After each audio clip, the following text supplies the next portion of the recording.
자, 거대한 전환의 시대를 맞이한 한 에너지 대기업의 이야기가 있습니다. 이 기업의 선택이요, 어쩌면 한 국가의 미래, 아니 글로벌 에너지 시장의 판도까지 바꿀 수 있거든요. 오늘 분석에서는 바로 그 중대한 베팅에 대해 아주 깊숙이 들여다보겠습니다. 우리가 매일 정말 당연하게 쓰는 전기 있잖아요. 그 불이 꺼지지 않도록 지키는 존재는 과연 누구일까요?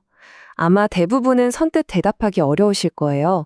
하지만 이 질문의 답 속에 바로 오늘 이야기의 주인공이 있습니다. 바로 한전 KPS입니다. 1984년에 설립돼서 지금까지 대한민국에 있는 모든 발전소를 진단하고 고치고 관리하면서 전력 공급의 안정성을 책임져 온 거죠. 말 그대로 우리가 모르는 사이에 국가 전력망을 든든하게 지켜온 보이지 않는 수호자라고 할 수 있습니다. 이 회사가 가진 경쟁력요? 이건 그야말로 철옹성입니다. 수십 년 동안 국내 모든 발전소의 정비 데이터를 독점적으로 쌓아왔고 세계 최고 수준의 원자력 기술도 가지고 있죠. 이런 독보적인 데이터와 진짜 고도로 훈련된 엔지니어들이 있으니까 다른 경쟁사가 감히 넘볼 수 없는 아주 강력한 경제적 해자, 다시 말해 진입장벽이 만들어진 겁니다. 그런데 말이죠. 이렇게 막강해 보이는 기업에게도 정말 거대한 위기가 찾아옵니다. 바로 석탄 없는 세상이라는 전 세계적인 흐름 때문이에요. 수십 년 동안 안정적인 수익을 가져다 주던 사업 모델이 그냥 뿌리부터 흔들리기 시작한 거죠. 이 차트를 한번 보세요. 위기가 그냥 한눈에 보입니다. 왼쪽에 있는 화력발전 부문 매출은 뚜렷하게 꺾이고 있죠. 반면에 오른쪽 원자력 부문 매출은 그 빈자리를 채우면서 쭉 올라오고 있습니다. 회사의 주력 사업이 근본적으로 바뀌고 있다는 아주 명확한 신호입니다. 핵심은 바로 이 숫자예요. 정부의 탈석탄 정책 때문에 매 분기 화력발전 매출이 8% 이상씩 꾸준히 사라지고 있습니다. 이게 그냥 숫자로 보이지만 생각해보세요. 안정적으로 돈을 벌어다 주던 핵심 사업, 캐시카우 하나가 서서히 하지만 아주 확실하게 말라가고 있다는 뜻이거든요.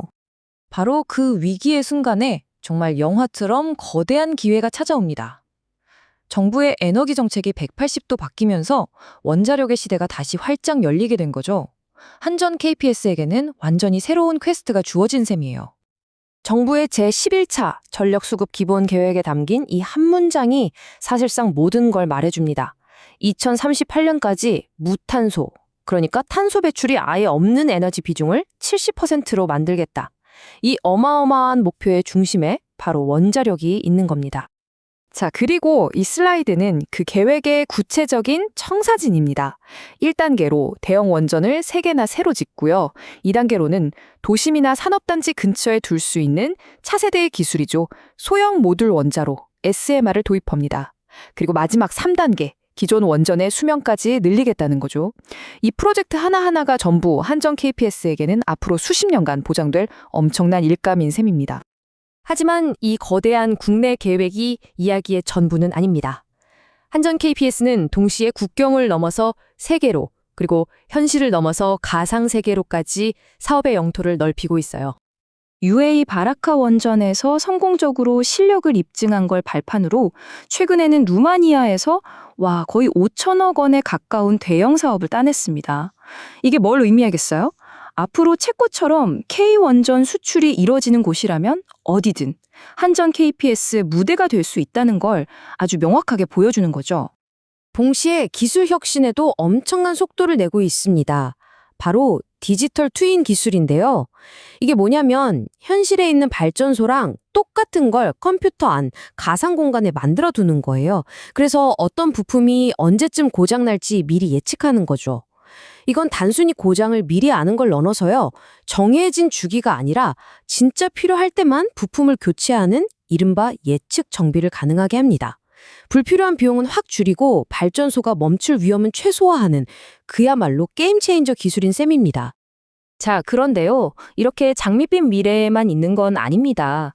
우리가 반드시 짚고 넘어가야 할 아주 중요한 어두운 그림자가 있거든요. 이 새로운 길을 위협하는 시련과 위험들이죠. 이 슬라이드가 지금 한전 KPS가 처한 상황을 아주 정확하게 보여줍니다. 한쪽에는 신규 원정과 해외 계약이라는 정말 거대한 기회가 놓여 있지만 반대편에는 언제든 정책이 바뀔 수 있다는 정치적 리스크와 모회사인 한국전력의 재무 위기라는 무거운 추가 매달려 있어요. 특히 저 모회사의 지분 매각 가능성, 이걸 오버행 리스크라고 하는데요. 언제 시장에 대규모 물량이 쏟아져 나와서 주가를 짓누를지 모른다는 불안감을 말합니다. 자, 그럼 이제 결론을 한번 정리해 볼까요? 한전 KPS는 지금 거대한 변화의 중심, 그야말로 역사적인 기로에 서 있는 강력한 수호자입니다. 이 표를 보시면 핵심 딜레마가 딱 보이죠? 왼쪽의 강점을 보면 원전 정비 시장의 독점적 지위, 높은 배당, 분명히 매력적입니다. 하지만 오른쪽 약점을 보면 결국 정부 정책의 운명이 좌우될 수 있고 언제 터질지 모르는 모회사의 리스크를 그대로 떠안고 있다는 점, 이게 명백한 약점이죠. 그럼에도 불구하고 참 재밌는 건 분석가들은 이 회사의 미래 성장 계획이 성공할 확률을 약 75%로 꽤 높게 보고 있다는 겁니다. 그러니까 이런 리스크들을 다 감안하더라도 결국엔 기회를 잡아낼 가능성이 더 높다고 보는 거죠. 그래서 마지막으로 여러분께 이 질문을 던지고 싶습니다. 전 세계가 청정 에너지를 향해 달려가는 이 거대한 경주에서 모든 것을 새로 시작하는 신생 기업이 아니라 기존의 질서를 지켜온 이 오래된 강자에게 베팅하는 것, 과연 이것이 가장 현명한 전략일까요? 판단은 여러분의 몫입니다.